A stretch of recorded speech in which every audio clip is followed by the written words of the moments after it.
Very quickly, we're going to go through the rules here before I introduce the candidates. We'll have, it's going to move quickly, 2-minute opening statements, 90-second responses to questions, and then 2-minute closing statements. Just that quickly. So from my right, your left, number 1, Robert Klingenberg. Number 2, Josh Svaty. Number 3, Arden Andersen. Number 4, Mayor Carl Brewer, former Mayor Carl Brewer. Number 5 down there, we've got Representative Jim Ward. Number 6, Jack Bergeson. And number 7, Senator Laura Kelly. Welcome to Mayor.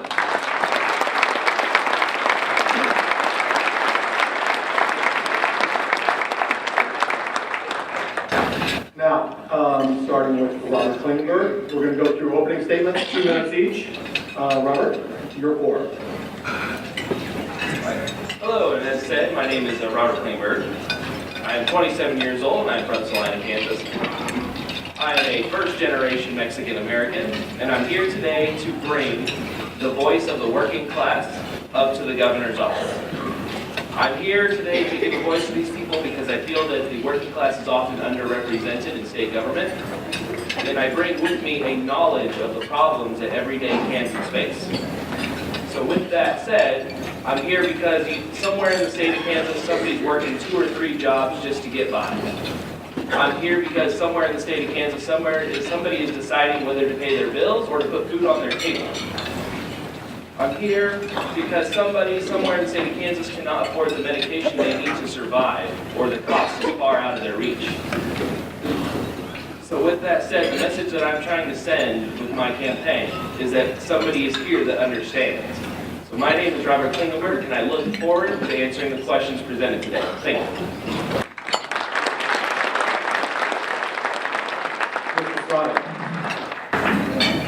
I grew up on a farm just outside of Ellsworth, Kansas. My family's been farming there since the 1860s. When my grandparents sent my dad to school, the teachers called him a blow sand kid because he was one of the poor bohemians that farmed hillsides that blew like sand. My family's always been Democratic because we've always fought for the blow sand kids, whether they're in downtown Wyandotte County or on the Southern Plains. But all of us up here are Democrats. And this forum can't be about who is more Democratic than the other. This forum has to be about who can win this election in November 2018 and build a party that can win again in 2020 and in 2022. And the 5-county strategy that this party's been engaging with for the past few election cycles has been failing. We have to speak to that single mother in Sharon Springs, Kansas, working 2 jobs and say the Democratic Party cares about you. We have to speak to the retired veteran in Medicine Lodge struggling to get health care and say the Democratic Party cares about you. We have to speak to students in Lawrence that walk out of their school for better gun laws and say the Democratic Party cares about you. And we have to do it in a way so that they know that we have the energy and the excitement to get it done and actually win an election so we can put our ideas into law. My strategy has always been a Bob Docking strategy, build this county, to build this party, county by county, all across the state so that we've got a bench to take advantage of when we've got a year like 2018 when we can actually win. Thank you.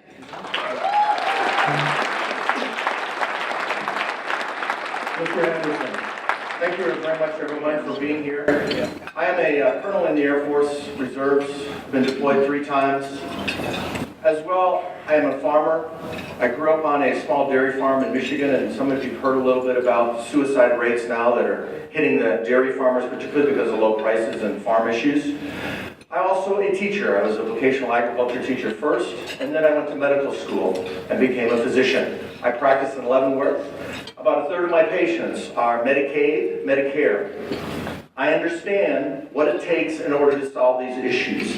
Unlike any other candidate, I'm actually addressing the causes of the issues. We talk about overhauling healthcare, not just expanding a system that's broke. We actually have to overhaul it in order to solve the problem so that we can extend it then to 370,000 more Kansans, not just 100 and some thousand. In addition, education. All you hear about is, oh, we need to put more money into it. Nobody's talking about 26% of the children now are developmental delay. That's twice what it was in the 90s. And if you look at the curve, 50% of our children will be developmental delay and special needs in the next 10 to 15 years. How are you going to fund that? Because it is a federal mandate, not just a state mandate. A federal mandate, you have to fund special needs. Where are you going to get the money? Number two, what are you going to do to actually solve why we have all these special needs children and address the environmental issues? Same thing with agriculture, same thing with infrastructure. We have to actually have solutions. I have the solutions to do that. Thank you very much. Mr. Brewer. Well, good afternoon, everyone. I'm Carl Brewer. I'm a first-generation Kansan. My family moved here from Oklahoma. They were farmers in that particular area. But I started here, when I first got started, I started out as a sheet metal mechanic, working at one of the aviation companies. And I ended up being a union representative. Moving up the ladder there, I joined the military. And most recently, I retired here as a captain. I trained soldiers in combat arms, meaning I commanded infantry and armored soldiers and prepared them to go to battle. And doing that, I served, actually going and getting into politics and taking that experience and that knowledge to be able to help my community. I come from a low, impoverished community as a young kid growing up. And so I understand the needs and the needs of families and communities and the things that they actually ask for. I got involved as a community activist working to improve the quality of life inside my community and then helping others, those that could not help themselves, being the voice for them. I got involved in politics, ran for city council and won. Then I ran against a very conservative Republican in the city of Wichita. And I won 2-1. And recognizing that I had an opportunity, I challenged the Tea Party, America for Prosperity on a regular basis. You're looking for somebody that's going to provide you with leadership, somebody that's certainly been proven and certainly has a leadership and executive experience. And I want to be able to give each and every child an opportunity to get the best education they can have and live the quality of life that they choose to live. And to do that, we're going to have new leadership, individuals that are prepared to step forward and take responsibility and to be proven leaders. And I'm that person. So I'm looking forward to being able to talk to you more about my candidacy. Thank you, Carl Brewer.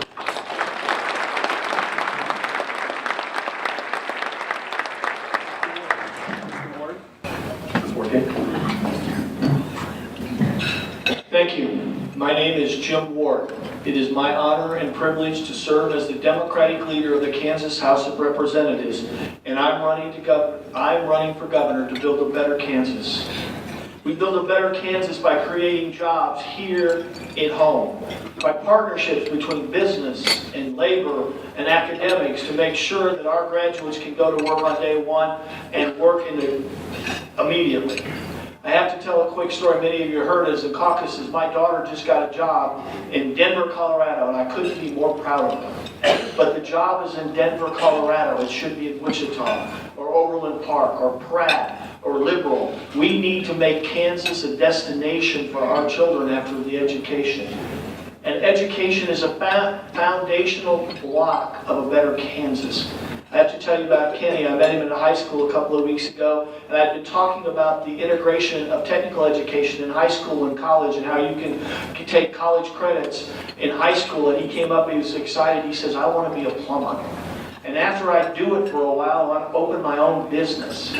And his questions to me were really telling. The first one was, do you think that's too small?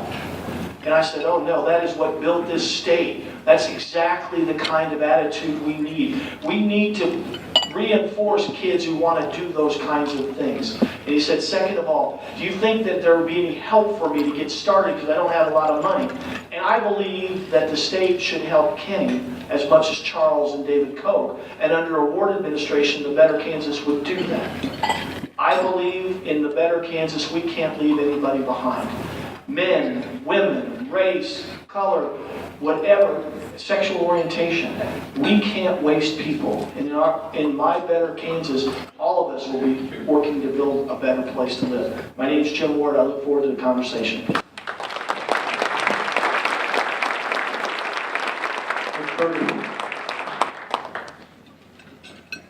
My name is Jack Bergeson, and I'm running to be the next governor of the state of Kansas.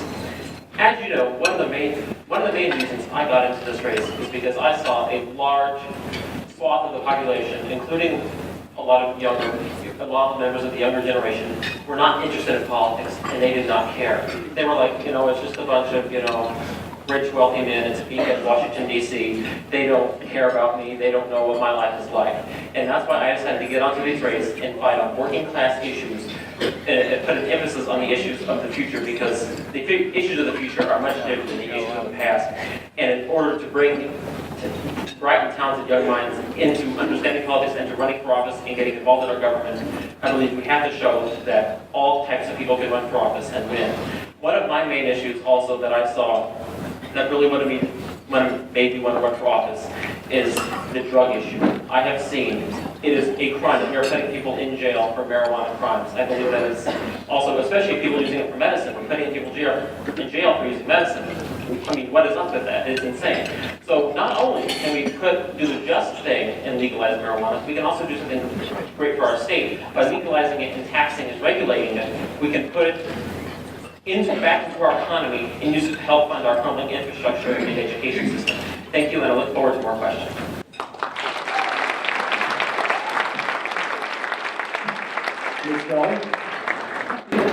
I do want to say that Jack has attracted a lot of attention. Actually, the German media was here today to interview him. So, I'm Laura Kelly. I'm a state senator. I'm also a wife, a mother, and the proud daughter born into a military family. By the time I was 15, I had moved 12 times. So I decided that I wanted to set down some roots and find a place to raise my family. And Kansas was the obvious choice. It's a state defined by a stellar school system and a strong sense of community. Today, those things are at risk because of the rigid ideology of Sam Brownback and Jeff Collier.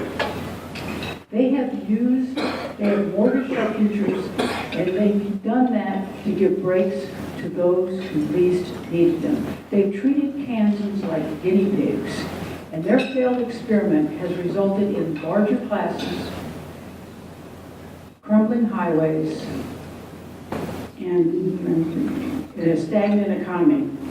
And all of that breaks my heart, and it makes me very angry. I've dedicated my life to fighting for kids.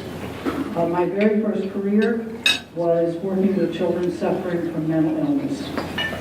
Then, for 18 years, I traveled all around the state of Kansas, working to improve our public park and recreation communities, to make our communities a better place for our families and more attractive to business.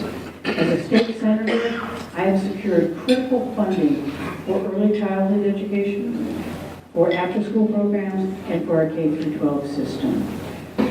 My life has not been just a resume. It has been a mission to fight for kids and to do right by them. And that's what makes me the right woman for this job at this moment. Kansans of all backgrounds get it.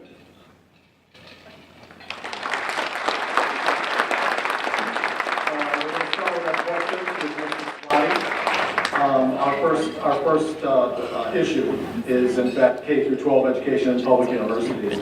Mr. Svaty, the legislature is under pressure to meet the constitutional provisions to provide an adequate education for Kansas children. But it isn't just K through 12 education that suffered under the Brownback administration. It was also universities. Outline the challenge that has been created in terms of how it affects Kansas, and both today and into the future, and your solution, how you propose to find a solution. Sure, well, I think the first thing we point out is the last time the legislature passed a constitutional school finance formula that stood the time over and over and over was the 92 school finance formula, which is largely what we're going to have. Do you know why it was called the 92 school finance formula? Because it was done in 1992. Who was running the legislature and the governor's office in 1992? It was the Democrats. So you can count on us to get things done when we're running things.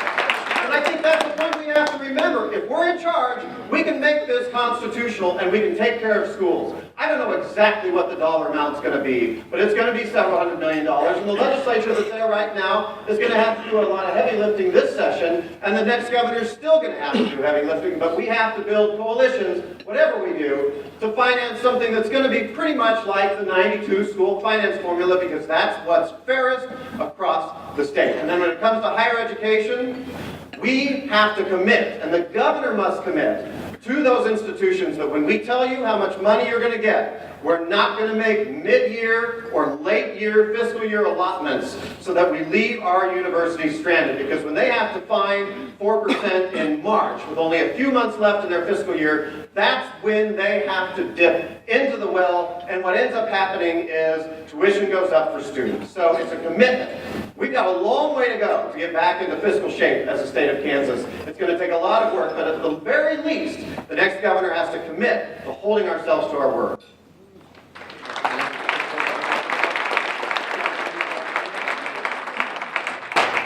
Well, certainly education is a major issue, and we have to address that issue. And of course, the Constitution has mandated that. As far as the higher education, there's a number of things that we need to look at, particularly the debt issue of young people. And we need to look at some options out there in order to help them with that. One possible option is community college to be free. In repayment, they have to stay here for the equal number of years. So if the government provides you a tuition for 2 years, you have to agree to stay here for 2 years.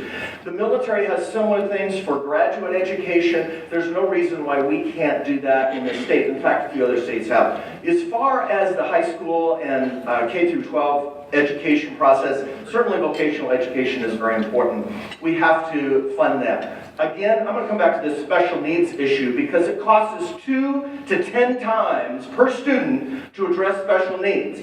No one is addressing why we have so many children with autism, with learning disabilities, with various different diseases. We have the technology to stop that.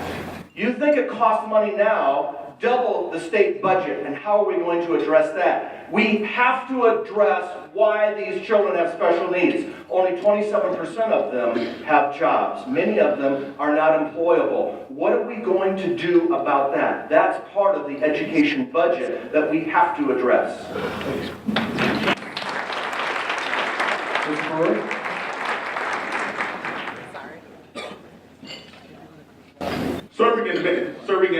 As mayor of the city of Wichita, I've had an opportunity to understand, to recognize the impact, coming from Wichita. Education is as important as infrastructure, public safety, and when you start talking about growing your economy, that's important. One's just as equally important as the other. You have to have a skilled workforce, you have to have an educated workforce. So you have to invest in these young people. Our children are almost prized possession, and we treat that as if it's not. We have to change that and reprioritize, because if we're going to have a future here in the state of Kansas, we have to invest in to make sure that they have that opportunity to get that education. But then secondly, taking it on to even farther to get a better education, going in higher education, whether it be in trade school or going to a 4-year degree college. And the only way that we're going to do that is to really push and to be able to educate them and tell them how important it is. But we have to be prepared. prepared to invest in it and recognize that it's important. Our children are competing not with the people in the next state over.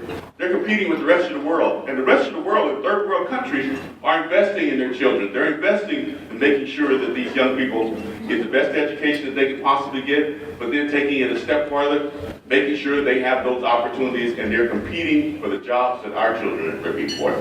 So invest in them and make them a priority. Mr. Ward. I'm glad the question combined K-12 and higher education, because I think that's the next generation. The cutting edge education is integrating high school and college, whatever experience that is. We started with technical college and high school where you can get credits in technical school as a high school student. The next generation is now we've got about 5 classes that we're looking at doing the same thing, that you in high school can begin a college career in high school and get credit. We need to have more technology. We need to have more innovation in the classroom. We need to be the laboratory of how do we do education better. It costs too much to go to higher education, whether it's technical school, community college, junior college, or the Board of Regents. It's too expensive. And under a Ward administration, it will be a priority to bring that cost down. I talked to a group of high school students about 6 months ago, and I asked, what are the biggest things that cause you stress today? Number 1, where will I go to school and will I get in? 2, how will I pay for it?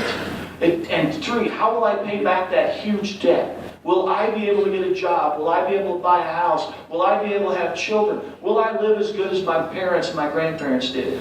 That was not a problem the last generation. We can do better in Kansas. In a better Kansas, that's not their concern. They know there's an opportunity for them to pursue their God-given talent, and we will return to that under a Ward administration.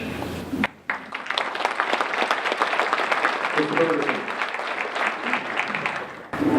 I think there are 2 very important things that pop out when talking about education. One of the most important things in education is quality teachers. And what we have to look at is bringing back those quality teachers back to Kansas.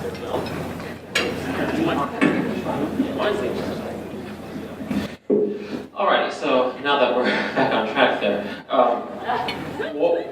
one of the most important things about education is quality teachers.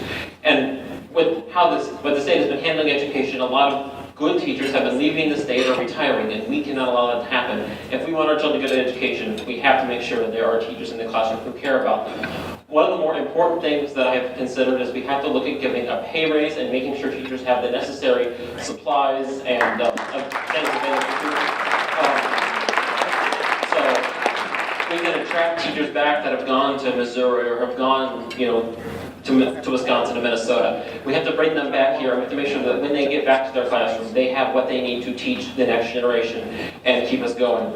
And one of the other things I'm going to bring up, I know I brought it up in my opening statement, but trust me, if we were to legalize recreational marijuana and tax and regulate it, we could use that money to go into our education system. So once we look at that, I think those are 2 of the most important things when looking at K-12 education in terms of having it funded and what needs to be done. Thank you.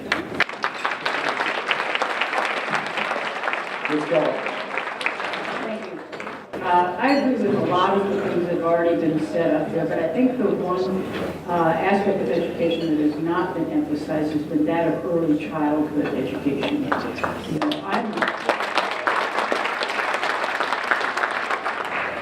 I think we know, the research tells us that it's important to intervene early if we want kids to be able to go into our K-12 system ready to succeed. I've been a strong advocate for early childhood education for the 14 years that I have been in the Senate, and I will continue to do that when I become governor. I will work particularly with our business entities and create public-private partnerships. Some of the very best programs that we have in the state of Kansas are a result of bringing together the private sector and the public sector in creating these programs that provide wraparound services for our most vulnerable, most at-risk young children. Those kids are graduating from those programs, going into kindergarten, and succeeding. We know it works. We need to make more investments in that. The other thing that I think is important is teleeducation. The reality is that we have schools that are very, very far away from other populated areas, And it's difficult to recruit teachers, particularly specialists in those areas. And I think it's important that we figure out, that we develop our broadband so we can have access, and then we figure out a way to provide sophisticated courses through teleeducation. I think those are the two things, along with what everybody else has spoken about tonight.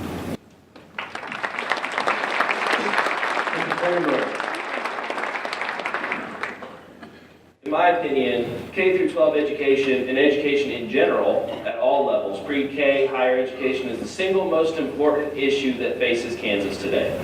There is not one issue that is not directly tied to our education. I believe our educational system should be fully funded. I believe in increasing the base aid per pupil so that schools can pay their teachers better, hire the necessary support staff, and have the programs available to them to allow our children to succeed. Another interesting part that I don't really think gets brought up a lot is addressing the methodologies in which we administer our education. Making sure that new types of classes are being introduced across the board, things that involve more critical thinking and more conversation-based learning. These are skills that I see lacking in a lot of people that are coming into the working world today. And it will be expensive. It is difficult to put a number on that, but I do believe that we can fund it, and we can do this by utilizing not just new revenue sources such as recreational marijuana, but a more progressive tax structure that places the burden on those who can afford it and allows our lower groups to prosper better. Thank you.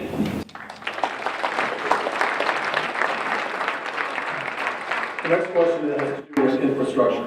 Dr. Andersen, it goes to you first.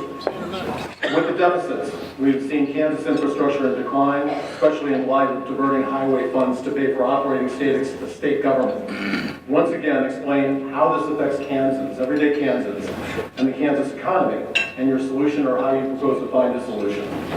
Certainly, infrastructure is one of those things that is important to everybody, and we're losing, there we go.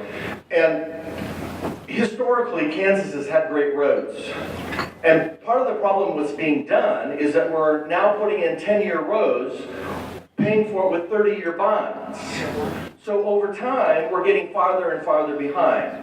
Number two, we really need to look at the engineering specs on the quality of the roads, because much of that has declined over the past 50 years. So when we're actually going to spend money on a road, on a bridge, it needs to last. Like I said, we can't be putting in 10-year roads and paying for them for 30-year bonds. If we're going to use a 30-year bond, let's put in a 30-year road. We have in the past. We have to have an infrastructure in order to have business, in order just to have safety as well, in order to have emergency access, in order to have education access. We have to have an infrastructure. And certainly, how are we going to pay for that? That's a question we can ask about everything that we're discussing. And the bottom line is, it's been paid for in the past. There are some new potential revenue sources. One, of course, the new gaming thing. The Supreme Court's going to rule in June, July that may completely turn gaming on its head. And it will affect Kansas as far as the funding is concerned. Certainly other issues we need to look at. The bottom line is, it's unification of parties that's going to get this done. Ms. Brewer, take us first.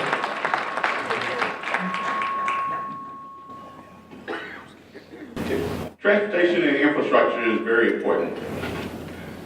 That's part of what we use to be able to export our goods from one location to another location, from other countries, and to be able to do that. Under the Brownback administration, they have pretty much just completely demolished our transportation system, where you have communities that are responsible for repairing bridges, that communities can't afford to build bridges because limitations have been put in. Their hands are tied. We have to have good highways. We've had wonderful highways, for many years, for decades. But today we're lacking. We don't have the money to be able to do that. And so we're going to have to do some things differently. We're going to have to diversify what we actually have. We have to increase the amount of goods that we're actually transporting and sending to other locations. If we don't do this, the companies and the businesses that we have here, right here in the state of Kansas, will go someplace else that will provide that service for them and allow them to be able to do that in a much more affordable way. So we have to make sure that we have good infrastructure, and we've got to take that and make it a priority and invest in it. Mr. Ward. I've not only supported transportation infrastructure on a campaign trail, I've actually voted to put the money there. I went to my constituents and told them I had to raise 4/10 of a sales tax so that we could have good roads and bridges. And I've opposed every step of the way the Brownback-Collier sweep of those funds to fund their failed tax experiment. The other thing is we're too narrow just looking at roads and bridges. We need to talk about internet. Broadband, fast-speed internet across the state. We were in Emporia, Kansas last week, had a forum, and the reporters were asking questions, and I thought, what would William Allen White ask me about if this was 100 years ago? It would have been rural electrification. And we need to have the same commitment to put broadband internet across, and it's not just in rural Kansas, it's the parts of my community that are dead. The other part of infrastructure that we need to talk about is water.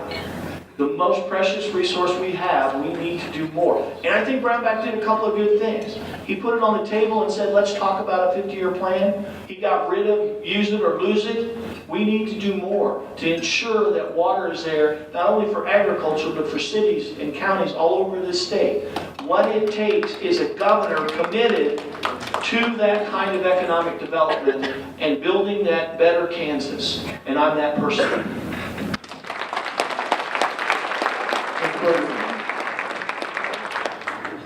Of course, infrastructure is a very important part of the state economy, as it is what we use to bring people into the state and bring our goods and services export out of the state.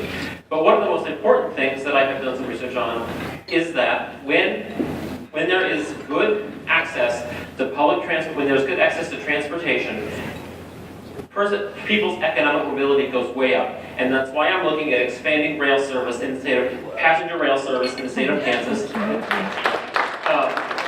We need to look at bringing Amtrak back to Wichita. We need to look at getting hopefully getting a passenger line between Wichita and Kansas City and Oklahoma City. If we can get that done, we can help people, maintain jobs where it requires travel, and car travel, it's expensive. But if we have a train in there, we can make it so it's easier for people to maintain business relationships and have a stronger economy. And I think that would be a great move. And also, we have to make sure that our highways and our streets are properly taken care of, and we have to look at funding for that. So we definitely have to think about that too. But I think passenger rail is definitely could be a big boon to the state. Ms. Keller. I moved to Kansas about 32 years ago, and that was just before the beginning of the first of the 3 10-year comprehensive transportation plans put in place in Kansas. It was a very smart move then, be a very smart move now. The Brownback tax experiment is the reason that we're talking about this right now. With the devastating tax cuts that he opposed, we have had to sweep every nickel from every fund, including the highway fund, just to pay our bills over the past 5 years. That needs to stop. We made some progress last year. We repealed some of the tax cuts, and it's growing our revenues.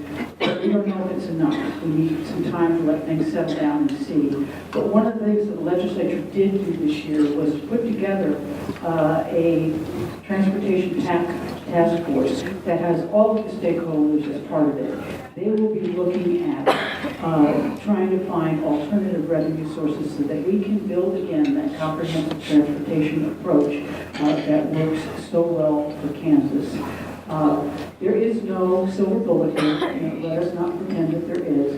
It will take a lot of work, and it'll take a lot of smart people sitting around that table to figure out, given our fiscal situation, how can we do that. But I am committed to making it work because it's important for Kansas, it's important for our economy, it's important for jobs.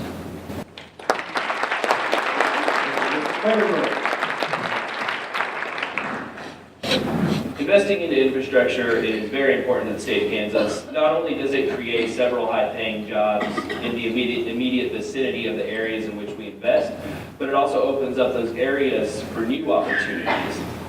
Places that wouldn't normally have access to different things. And when population moves into areas, services grow, creates opportunity. But it's more than just roads and bridges to me. Like Representative Ward has said, I support a statewide high-speed internet network. I'd like to see the state of Kansas experiment moving into public internet co-op territories, and then moving into more green energy public co-ops, things that our public can own, that not only reduce the cost of living, but make life better for those people in those areas.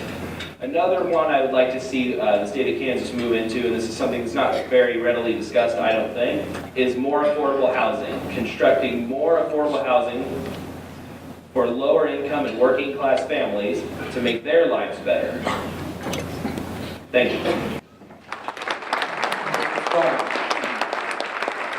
Well, it's official. Everyone up here believes that infrastructure spending is important. The problem, and I come back to it again in my opening statement, if we don't win, we don't put together a long-term transportation plan for this state, which means our contractors who have employees that work here in Kansas have to go out of the state to find something else to do. It means that our industries, we are a natural resource state. And as Mayor Brewer said, that then depends on us moving our products and commodities out of our borders, and the competitiveness comes down to the penny sometimes. So that means that any sort of long-term edge that we're looking for is in jeopardy if we don't win. Democrats can no longer keep gathering every year for Washington Days to talk about our policies, because they're great policies and we have great ideas. And when I was Secretary of Agriculture, I had the pleasure of serving with Deb Miller, someone I would say was one of the greatest Secretaries of Transportation we've had, because she showed how to have long-term vision. But we don't get a Secretary of Transportation if we don't win in November. So the thing we have to remember is that we agree on a bulk of these ideas, and it is complicated to put long-term decisions and long-term plans together, but we have to win or we don't get to it all. Next question is Mr. Brewer.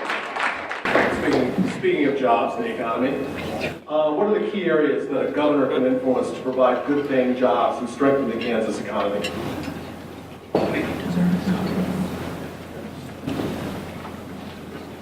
I love that question.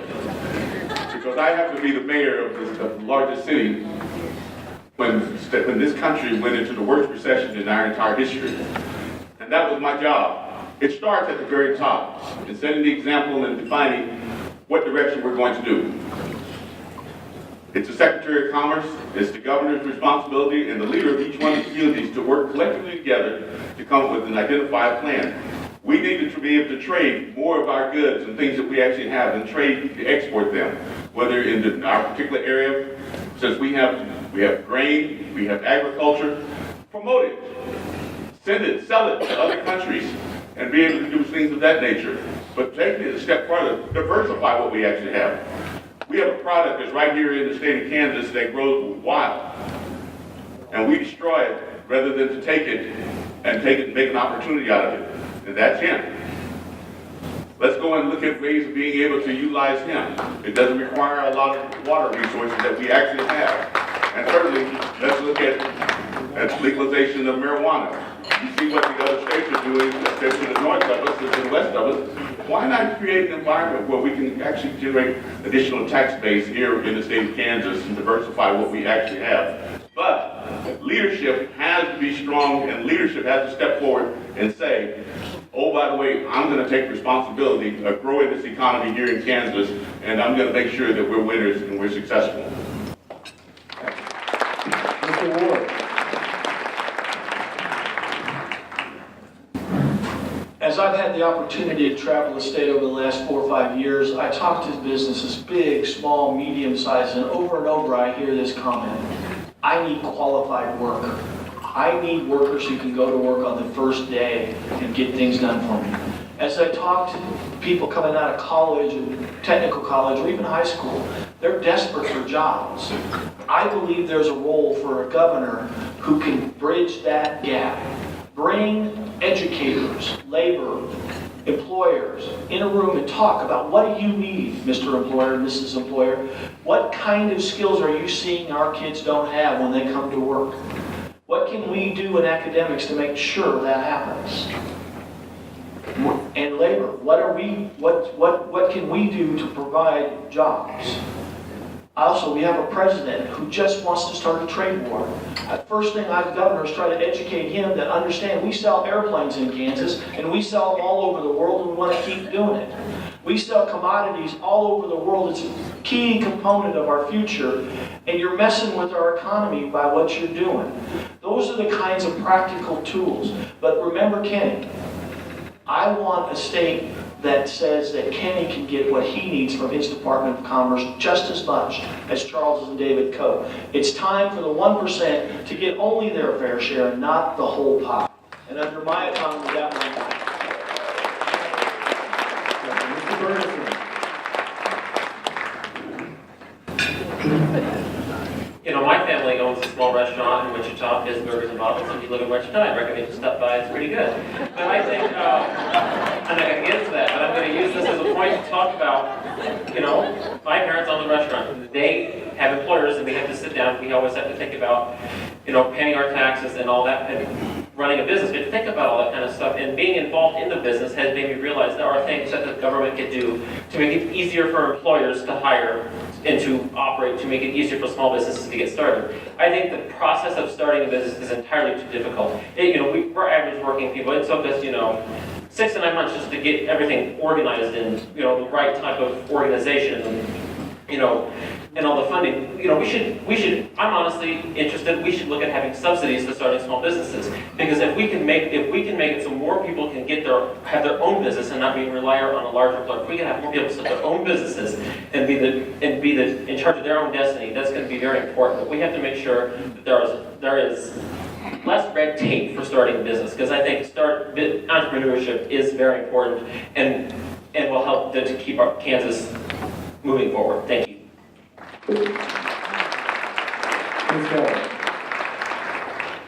Thank you. I think first and foremost, we need to remember that schools are really the biggest economic driver of the state of Kansas. We need to reinvest in our schools from early childhood through higher education. That's where we'll get the trained workforce, that's where we'll get the educated people, and that's where we'll draw young people. We also have to expand Medicaid. We have 150,000 people who have no access to affordable health care. But even beyond that, if we had expanded Medicaid, we would have brought into this state over $2.5 billion that has gone back to Washington, D.C. and distributed to other states to use for their folks. It would have created thousands upon thousands of jobs. Then the other thing I would do, if you remember when we had the Bioscience Authority, it was a brainchild of some very smart legislators who put that together in 2004. That Bioscience Authority was the reason that we have NBAP in Manhattan now. That's a $billion project that has created, Manhattan has exploded. They've brought in other industry and whatnot as a synergy with the Bioscience Authority. We need to recreate structures like that bring smart, big-paying jobs into our state. We need to put that kind of stuff together again, too.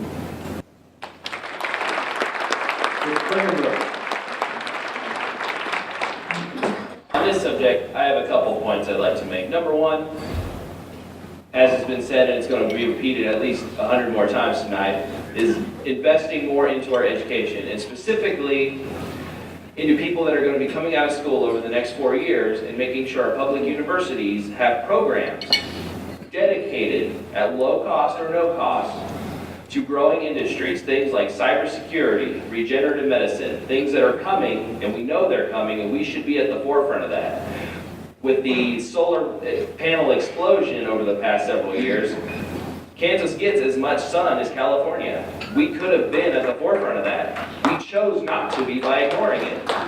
So when we want to make better jobs, the best thing a governor can do is not ignore opportunities.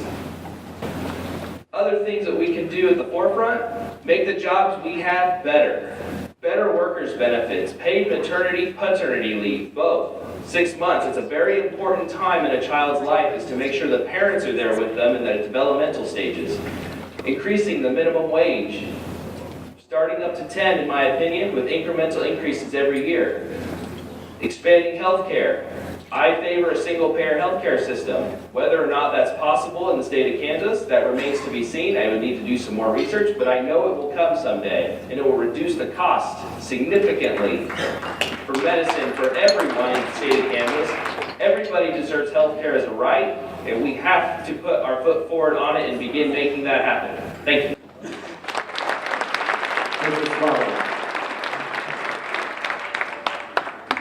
Day one of my administration, I reinstate the civil protections for LGBTQ state employees. And that's my economic development plan. And you may ask, why is that your economic development plan? I'll tell you why. Because we have to invest in research and higher education, because that spins out entrepreneurial activity. We have to invest in a developing workforce. But all of the tax policies we put in place, all of the money we spend chasing businesses around the country cannot change the fact that we have the perception, both within and outside the state, that we are headed backward. And the next administration has to send the message that the state that fought to be free is back.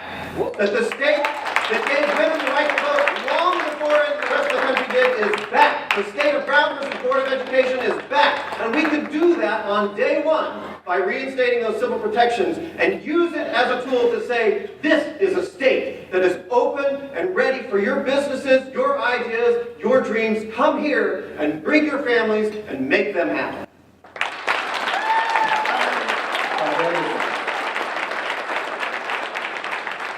Thank you, Josh. I think you're absolutely right on with that. The economy issue, of course, is really the number one thing in order to be able to fund anything else that we talk about, whether you want to talk about healthcare, education, infrastructure, the environmental issues, anything you want to talk about. Jobs and the economy are the fundamental thing. Agriculture is the number one driver in the state of Kansas. We talk about worrying about the international trade in order to save us. In other words, we're looking at somebody else to bail us out. We have the technology, I've taught that technology for 30 years, on how to turn agriculture around in this state for a number of issues. One, increase farm profit. Number two, make Kansas carbon neutral in 5 years. Number three, cut our water use by 50%. That is technology in the soil. We're not talking about pie in the sky. We have the statistics to prove it. In addition to that, you want to talk about having education and having a trained workforce, you better figure out why we have 26% of our children with special needs, and soon up to 50% in the next 10 to 15 years if we don't address that. We have the technology, we know what the cause is, we have to have the guts to do something about it. Next question goes to Mr. Ward. It's on healthcare affordability. While healthcare is also a federal issue, what can we do at the state level to ensure that Kansans have access to health insurance and affordable healthcare? Thank you. I'm going to tell you about Gary. Gary called me about 3 years ago. His brother had just had a massive stroke and was paralyzed on one side of his body. He had one of the good guy employers who had held his job open so that he could continue to have health care. But it was over. They needed to fill the position, and Gary was calling me as his state representative to say, is there anything the state can do to help my brother? He's worked his entire life, never asked for anything, paid his share of the taxes, went to school, was in the PTA. Is there anything our state can do to help him? You know what the answer is in Kansas today for a single person? Nothing. That's because we haven't expanded Medicaid to give help to people. I introduced the first bill. It will be job one under my administration to get that done. It's time we expand Medicaid in Kansas and help Gary's brother. We also can do other things. Telemedicine is a way that we can expand the reach of healthcare that is in the urban areas to rural and suburban areas. We need to talk about the scope of practice so that we can get more medical care in more places. And we need to hold insurance companies accountable that they charge fair rates and don't rate our constituents. And we can do that if we're committed to that proposition that everyone should have health care. Nobody should worry about going to the doctor because they can't afford it.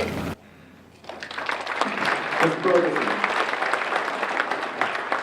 This issue is very personal to me, and that's why it will be one of my top priorities if I'm elected.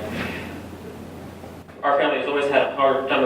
When I was first born, my dad had a good job, and we were able to obtain healthcare that way. But when he lost his job in the recession, we were able to afford it for a while. But even with the rate hikes under Obamacare, we have struggled.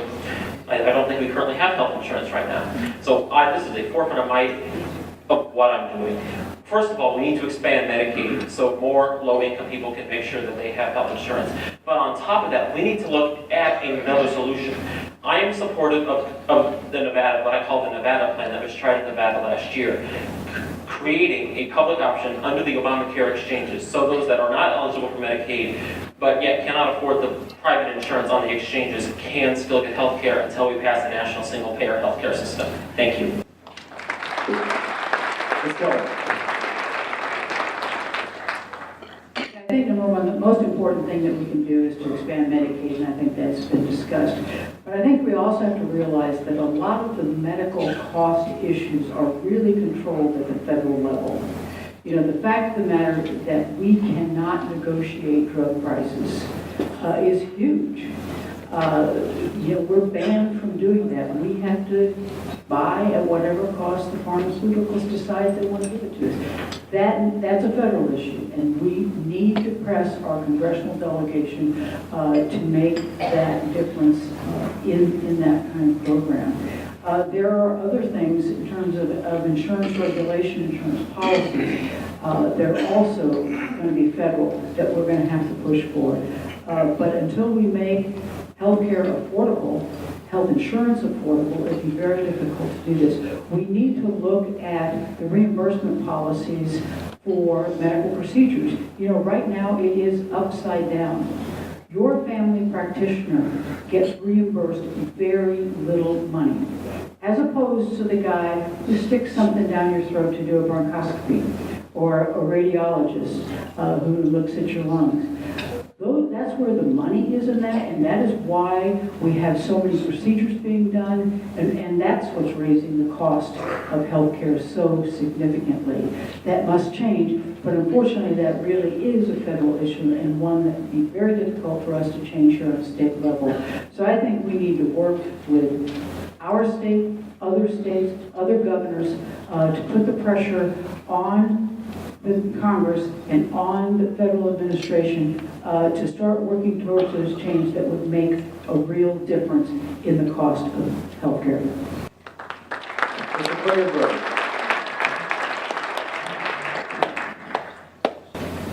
A couple things about the issue of health care that I think should be discussed. Number one, 2/3 of American families across the nation are within $1,000 of bankruptcy. The average cost of an ER visit is close to $1,000. So let me bring up something a little personal for me. My insurance plan only covers me to visit my primary care physician. Otherwise, I have to pay my copay and then 20% of whatever's left over. That is not health care. That is, you get treatment when it's okay for me to tell you can get treatment. So if I were to get majorly sick on the weekend, that's coming out of my pocket. Now insurance companies are allowed to deny coverage on a, quote, non-emergency visit to the ER. Why is that? That's something that I think we can change at the state level. One thing, like so many before said, Medicaid. We can expand it as a stopgap in order to help alleviate the burden, but I believe that we can have a single-payer public option in the state of Kansas as long as we're willing to work towards it. Thank you. Mr. Svaty. we need to expand Medicaid. 2, we need to fully invest in our medical schools, particularly those that are training our doctors to go out into rural areas.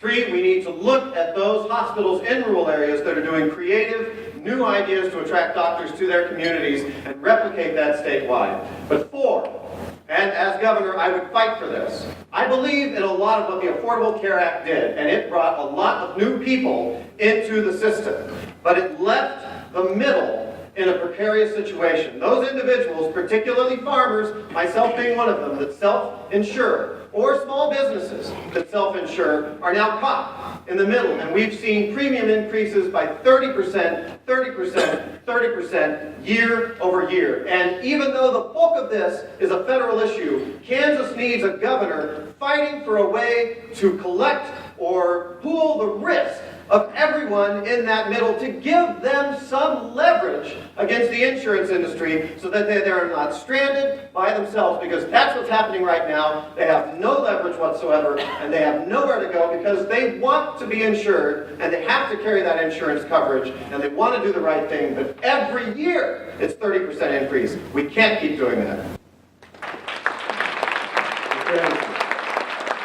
Well, healthcare is one of those areas that I do know a fair amount about. And as I said, I deal with Medicaid and Medicare on a regular basis. And I have to kind of chuckle because I thought Democrats were really interested in helping the common person. When you expand Medicaid as it is, you have to understand a large percentage of that money actually goes to corporate and out of the state. We have to first overhaul this crappy, broken system. We spend $8,700 per person in the state of Kansas on Medicaid. Australia spends $4,200. Estonia spends $3,600. Don't tell me that we're just going to expand that and let more private industry have that money. You have to first deprivatize the system. Get that public money back under public control. By doing so, we then are able to extend the current budget to many, many, many more, up to 370,000 people, not 150,000, 370,000 people, everyone below 36,000 in income. I know how to solve this problem. I have officially been involved with the Air Force to evaluate foreign medical systems. I know how they operate. It's not as simple to say it's a single-payer system. It is a dual system. It's public and private, combined both. It's going to be a complex system, but it is not impossible to solve. Mr. Brewer.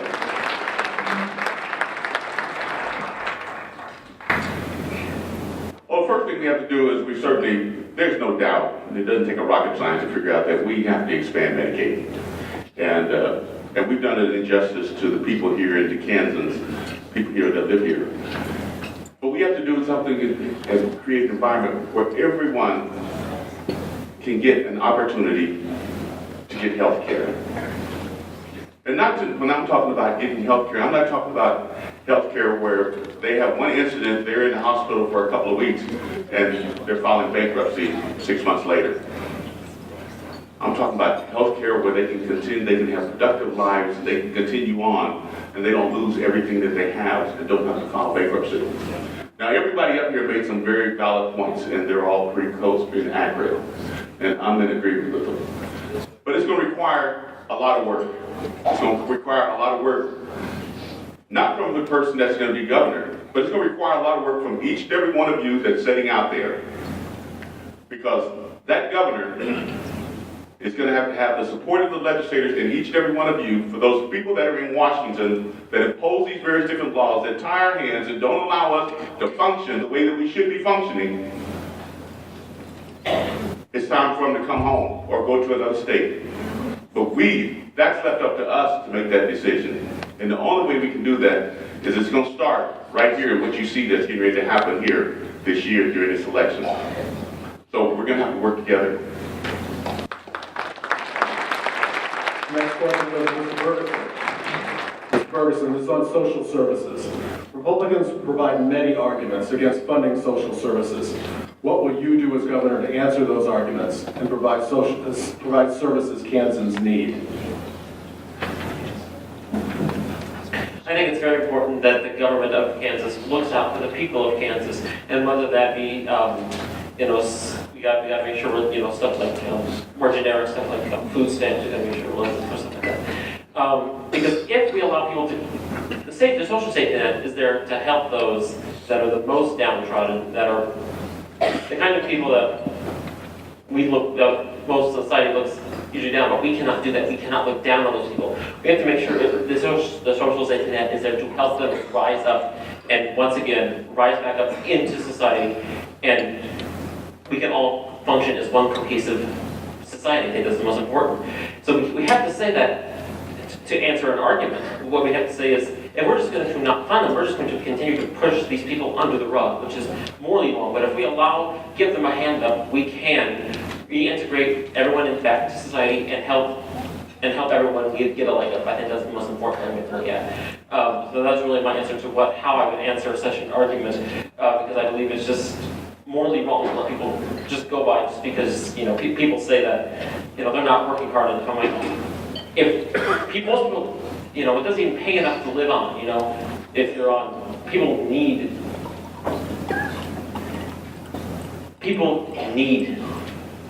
this help. If they are asking for it, they need it. And we have to make sure it is available to them. And I will work hard to make sure that there is enough available. Thank you. Please go. Thank you.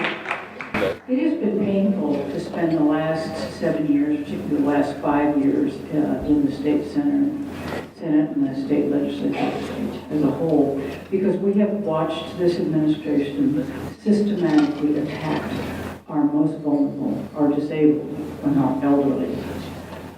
They have gone in and reduced benefits to a point, reduced access to benefits to a point, that we now have a record number of children in our foster care system.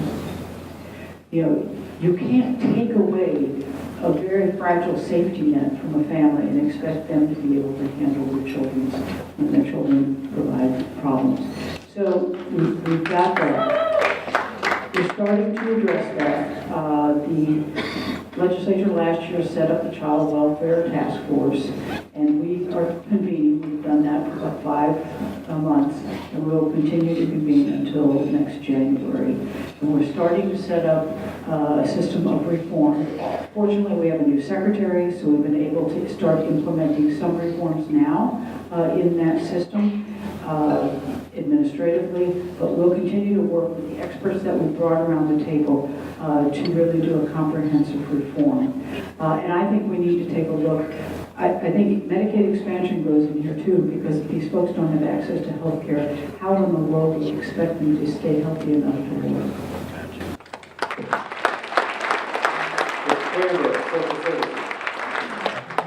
I think a lot of these programs are extraordinarily important to working class families, especially when it comes to something like Medicaid or Medicare, things that they require in order to, quote, stay afloat.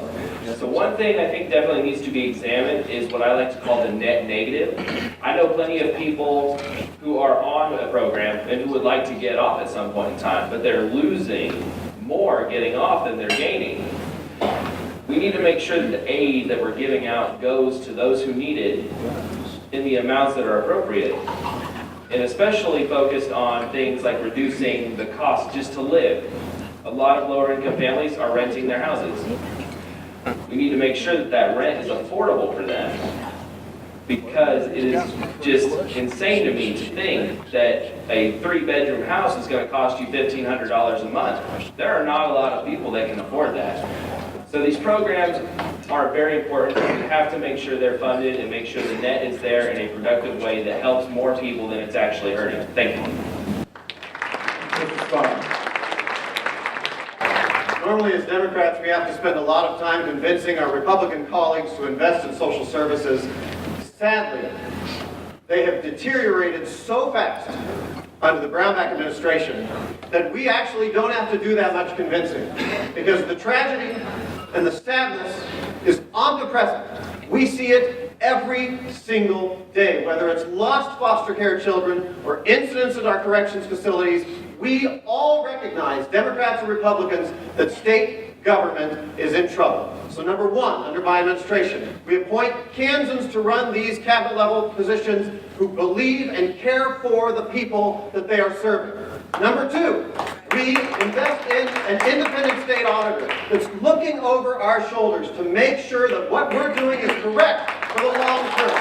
And number three, we set the tone for state government service that we invite people back to choose it as a lifelong career, because as a former cabinet level secretary, I discovered the tremendously dedicated civil servants that came to work every single day trying to make state government better, and they have hemorrhaged in the last 8 years. They're gone. We have to rebuild it. It means paying them appropriately, respecting them, and creating an environment where they want to turn this into a career so they can serve Kansans, so we can demonstrate to everyone this is how government should work.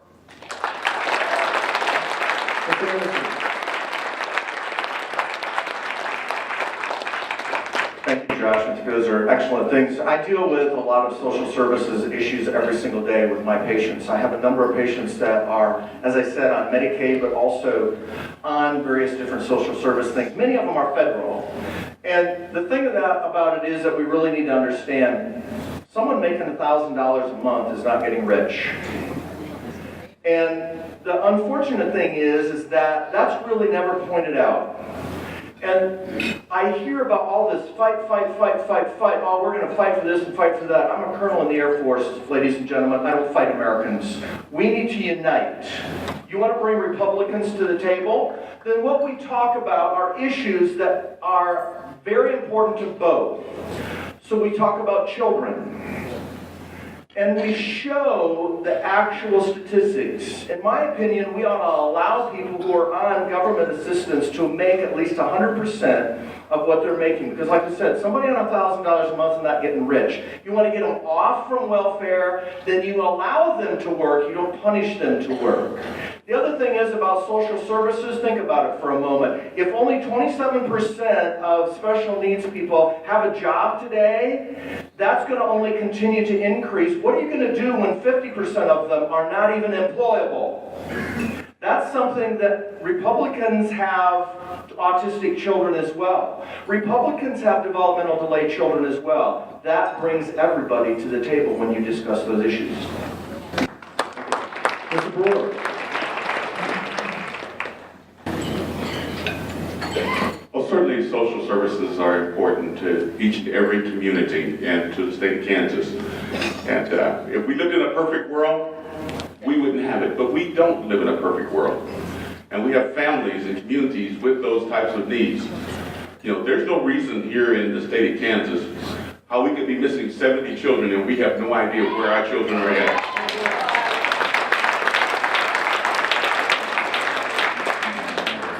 That would be unacceptable, and we should not stand for it, not one bit. If something happens, we should have a system in place. If something happens and one of those children is in foster care or someplace, then within 24 hours, then that should be reported, and we should all be aware of it, and we should all be looking. Thing is, when we start looking at additional social services, whether it be food or the other assistance, you know, those are some of the things that are important. And instead of going, we privatize these things, and then they take off some of the tax dollars that we actually pay in to be able to help take care of our neighbors. We can do this internally, and we can do it inside. We've got to bring those things back inside, internally, and then have oversight as to where those dollars are actually going, and make sure that the right families are getting these dollars, and they're getting the help that they need. Mr. Ward. I believe we should go back to rewarding work. We did a lot of things in the 80s and 90s to empower people who were working at the bottom end. We raised the minimum wage. We should do it again. It's too low, $7.25. You should not work 40 hours a week and live in poverty in Kansas. We used to do things like the earned income tax credit, the child care tax credit. We used to do things that empowered families that were struggling outside the social service network. Our union friends already get this through their apprentice programs to build people's ability to have gainful employment in good jobs, in careers. We should invest in those kinds of things. The reward for work. I believe those families that need help should get it. That's why I've opposed Brownback's administration's attack on Medicaid for 7 years. I didn't think CanCare would work. I didn't think 3 private insurance companies could run a program that provides services to our most vulnerable would make it, and I was right, unfortunately. I fought to carve out the disabilities community from that program. I will fight to carve them out again. It is the right thing to do. We should respect those people and provide them the resources that they can have a quality life. I think the idea that we take food away from poor children and call it efficiencies is immoral, and we won't do it under a Warren administration.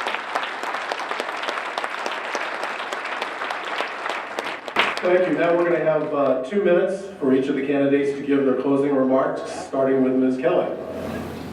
Well, I want to thank you all, each and every one of you, for coming here today, and I do want to thank the party for putting this event together. It's a unique event for Democrats to actually have a primary.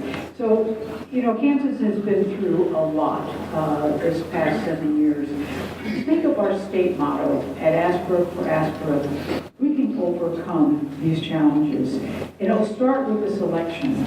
You know, we must unite to win in November. I came to Kansas 32 years ago because of the opportunities that were available to my young family. Quality jobs, stellar schools, and that strong sense of community.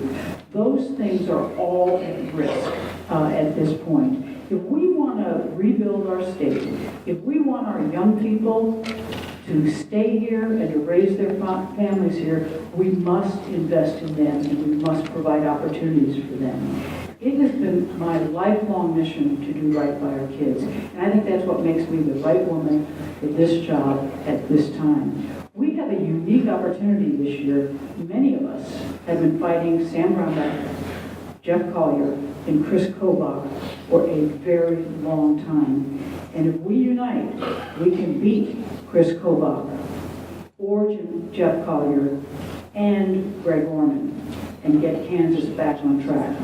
Kansans want and need a leader who will bring us together and to make our state the best place for our families and for our future generations. That is exactly what I plan to do. I want to be your governor. I'm uniquely qualified to lead this state at this point in its history. I have the experience, I have the skill set, I have the temperament, and I have the relationships to get the job done. And I'm the only candidate who can beat Chris Kobach or Jeff Collier and Greg Orman. Thank you.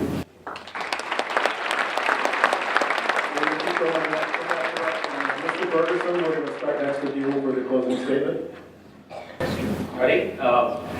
I think one of the things, the most important thing in this campaign is that we have to unite everyone and show that politics is not just about those in power. It is about every single one of us, and I will continue to fight for those issues.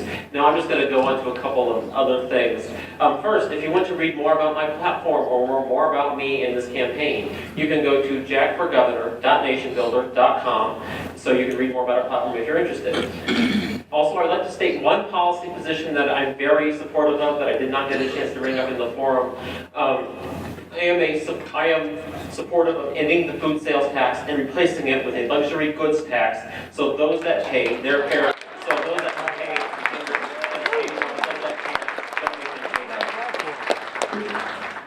Mr. Ward. If you want to see full-throttled conservatism in Kansas, then I'm your man. That's Chris Kobach. Jeff Collier's been governor, and the first thing he proposed was a constitutional amendment to prohibit women from being able to exercise their constitutional rights about their health care and their body's reproductive services. The stakes, and today, if you read the Capital Journal, you're going to see that Jeff Collier thinks the best idea for making third grade math safer is to put more guns in elementary schools. Or if you're not angry yet, read the other article where he can't decide if it's all right to discriminate in Kansas because of who you love. Those are the stakes of our election. The thing that we need to do is, you've had an opportunity to see the 7 of us talk today. Who has the experience? I believe firmly that if you want to know what someone's going to do in the future, look at what they've done in the past. Look at their record. See how they have stood up when times were tough, when we had 28 in the Kansas House, and Sam Brownback had all of the opportunity. That is how you will determine who has the aspirational goals for our state. Leadership is the key word. Who will provide leadership to regenerate state government? Appoint people who are committed to the goals of helping and doing the roles of, whether it be in agriculture or DCF or KDAD, that they believe in the service that provided that opportunity. Who can be Chris Kobach? Who do you want standing on that stage on September 5th defending our options? Because that's the stakes that we face. Do we go backwards? Or do we build a better Kansas? I've outlined a whole series of ideas that will improve our state to bring us all to a better place at the end of 4 years, that we're proud to be Kansas. We're proud we survived the Brownback years, and we are going to continue to move forward.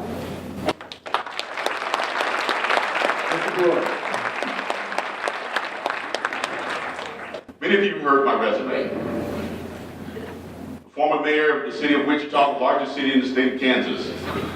The largest industry that generates revenue for the state of Kansas. We have more trade than anyone. You're talking about a city with the largest law enforcement agency and public safety area.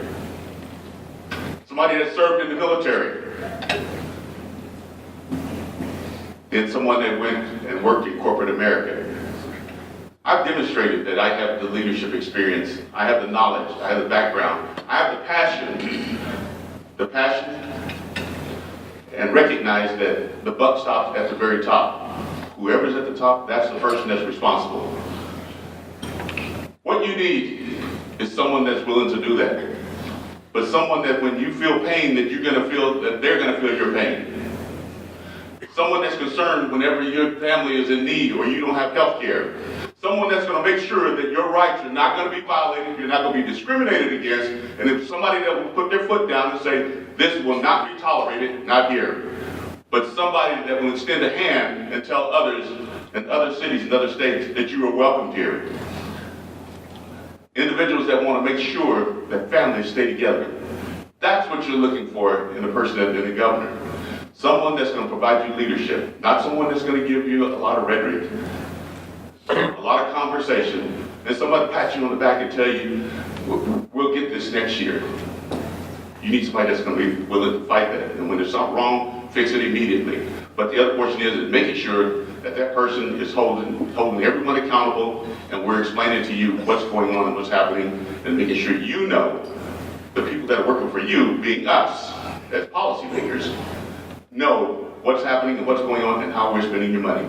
You need Carl Brewer as the next governor of Kansas. There's a clear defining difference between Chris Kobach and I.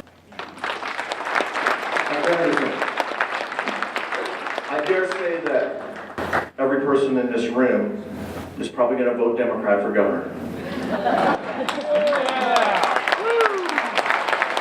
That's nice. You still lose the race.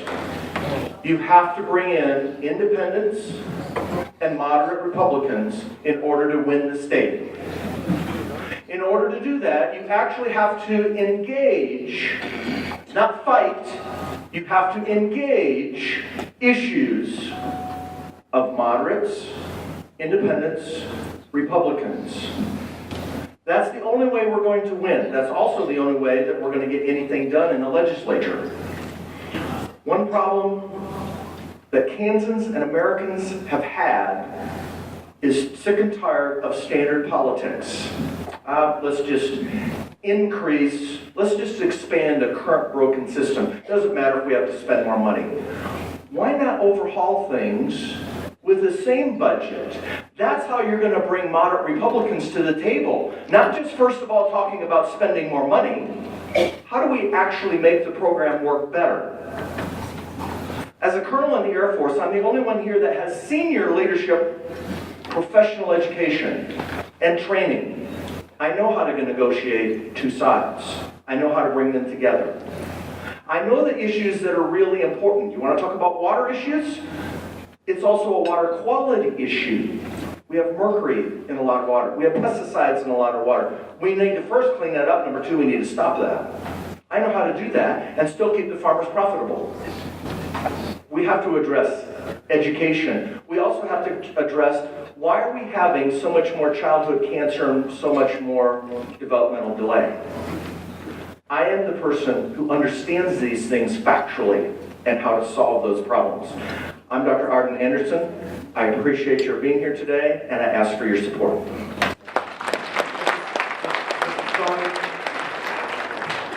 I started coming to these Washington days when I was 22 years old. I had won a seat in a Republican district in central Kansas, and they were fun then. We had speakers like Barack Obama, Bill Clinton, Claire McCaskill. They were a great time. I want those days back. And I look out and I see elected representatives, both current and former, and I want to say I want to campaign for you all around the state. When I came into the legislature, there were 45 members of the Democratic caucus. We represented all or part of 44 or 45 of the counties in the state. There's now 40 members of the caucus. They only represent 14 counties of the state in Kansas. We have to expand our reach if we intend to win. But most important, this election cycle is a generational shift. I don't care who wins the Republican primary. I don't care if Greg Orman runs or doesn't run. We can demonstrate that when Democrats are energized and when we're excited and when we have the messaging to show people that what's happening at the federal level and what's happened at the state level cannot go on, we can win no matter who else is running in the state of Kansas, and that's what I intend to do. I'm Joshua Svaty. It's joshuasvaty.com. Please visit there and join our campaign to win back Kansas. Thank you.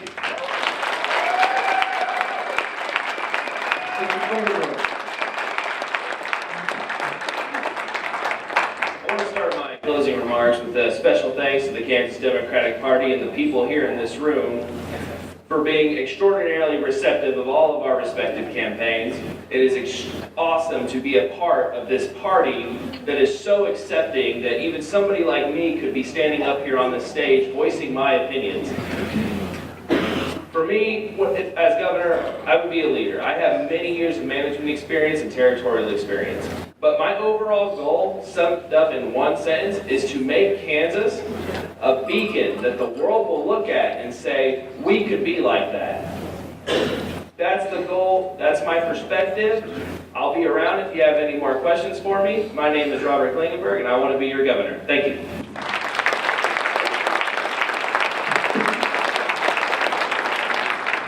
$12:59. We're right on time. Can you believe that? Thank all of you. I'd like to ask all of our wonderful, brilliant candidates to stand, and I'd like all of you to show your appreciation. Thank you very much.